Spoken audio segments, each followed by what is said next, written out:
ইডলি আমরা কে না খেতে ভালোবাসি, তবে এটি বানানো অনেক কষ্টকর হয়।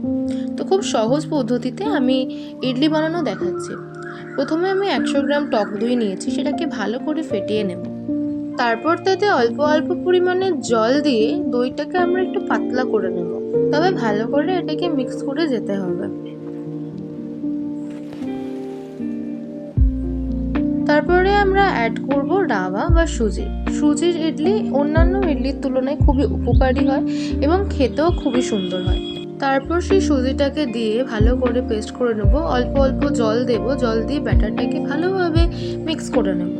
চাইলে তোমরা এতে অনেক ভেজিসও অ্যাড করতে পারো, যেমন গাজর, বিনস, হ্যাঁ, আরও হেলদি বানানোর জন্য। তারপরে আমি অল্প অল্প জল দিয়ে সেটাকে মিক্স করে নেব। তারপর এতে স্বাদ মতো লবণ, তোমরা চাইলে চিনিও দিতে পারো, আমি এতে স্কিপ করে গেছি। স্বাদ মতো লবণ দিয়ে ভালোভাবে ফেটিয়ে নেব। তারপর একটা ইনো, যেটা নর্মাল টেস্টের যে লেমন ইনোটা হয়, সেই ইনোটা দিয়ে আস্তে আস্তে করে মিলিয়ে নেব। দেখতে পাবে যে ব্যাটারটা অনেকটা ফুলে উঠেছে। তারপর আমরা একটা কড়াইতে জল গরম হতে বসিয়ে দেব এবং তাতে একটি স্ট্যান্ড মতো দিয়ে দেব। তোমরা চাইলে বাটি ইউজ করতে পারো এবং সেটাকে ঢাকা দিয়ে কিছুক্ষণ রেখে দেবো। আমি একটা বাটিতে এখানে একটু তেল মাখিয়ে নিচ্ছি, যাতে ইডলিটা না গায়ে লেগে যায়। তো বাটিতেও ইউজ করতে পারো, তোমরা চাইলে একটা প্লেটের মধ্যেও দিয়ে দিতে।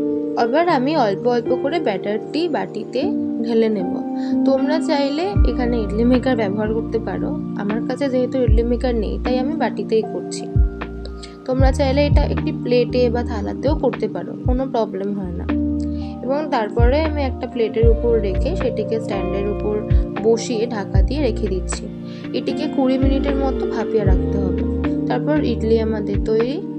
দেন আমি এটাকে তুলে নিচ্ছি। ইডলিগুলি ঠান্ডা হওয়ার পরে একটা ছুরি বা কাঁটা চামচের মাধ্যমে ইডলিগুলোকে আমরা একটা একটা করে উঠিয়ে নেব। এটি নিচ থেকে হালকা করে চাপ দিলে এমনি এমনিই উঠে আসবে, খুব ইজিলি এটা তোলা যায়। আমি যেভাবে একটা একটা করে তুলে নিচ্ছি সেইভাবে প্রত্যেকটা ইডলি তুলে নিতে হবে। তারপর আমার ইডলি রেডি এবং এটিকে তুমি গ্রিন চাটনি বা সাম্বারের সাথে সার্ভ করতে পারো। এরকম আরও নতুন নতুন রেসিপির জন্য চ্যানেলটি অবশ্যই সাবস্ক্রাইব করবে এবং ভিডিওটি ভালো লাগলে একটি লাইক, একটি কমেন্ট করে যাবে। এরপরে তোমরা কী রেসিপি চাইছো সেটাও আমাকে কমেন্ট করতে ভুলো না।